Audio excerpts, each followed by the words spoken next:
যশোরের অভয়নগর উপজেলার বাঘুটিয়ায় ভৈরব নদীর তীরে শতাব্দী পেরিয়ে দাঁড়িয়ে আছে একাদশ শিব মন্দির। সনাতন ধর্মাবলম্বীদের কাছে এই মন্দির গুচ্ছ হচ্ছে শুধু ধর্মীয় স্থাপনা নয়, বরং এক ঐতিহাসিক দলিল। যশোর থেকে নজরুল ইসলাম মল্লিকের তথ্য ও ছবি নিয়ে ডেস্ক রিপোর্ট।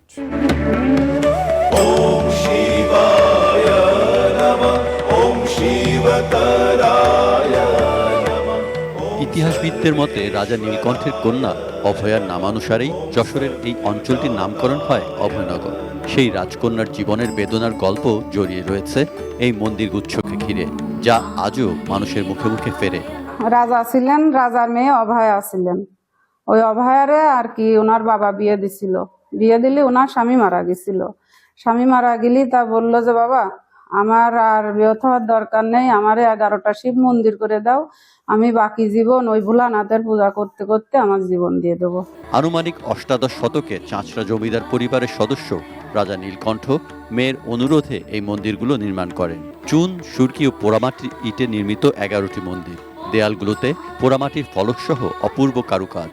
সর্ব উত্তরের মন্দিরটি মূল মন্দির। তার পূর্ব ও পশ্চিমে 4টি করে মোট 8টি মন্দির ও প্রবেশপথের দুপাশে আরও 2টি মন্দির রয়েছে। মন্দিরগুলোর মাঝে বড় একটি উঠান। প্রতিটি মন্দিরে প্রবেশের জন্য রয়েছে খিলানাকৃতির দরজা।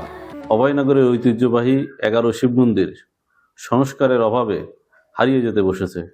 সরকারের কাছে দাবি রাখব যেন অতি দ্রুত এটাকে সংস্কারের ব্যবস্থা করেন। প্রতিদিন দেশ বিদেশ থেকে দর্শনার্থীরা এলেও নেই বিশুদ্ধ পানি, স্যানিটেশন ব্যবস্থা ও পর্যটকদের বিশ্রামের কোনো সুযোগ সুবিধা।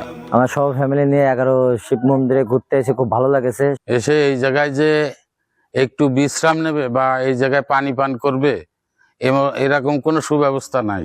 একই স্থানে এতগুলো শিব মন্দির নজির বিরল। যথাযথ সংরক্ষণ ও পরিকল্পিত উন্নয়ন হলে অভয়নগরের একাদশ শিব মন্দির হয়ে উঠতে পারে দেশের অন্যতম ঐতিহাসিক পর্যটন কেন্দ্র। পুরাতন কীর্তির ভিতরে আমাদের দারুণভাবে ইতিহাস ঐতিহ্যকে লালন করার মতো একটা স্থান, সেটা আছে 11 শিব মন্দির। পর্যটন সংশ্লিষ্ট সমস্যা আছে, এই সমস্যাগুলি যেভাবে সমাধান করা যায় স্থানীয় ব্যক্তিবর্গের সঙ্গে আলোচনা করে, স্থানীয় সুশীল সমাজের সাথে সবার সঙ্গে আলোচনা করে আমরা এই সমস্যাগুলি সমাধান করার চিন্তা করছি। Saikat Dasgupta, desk report, ATN news.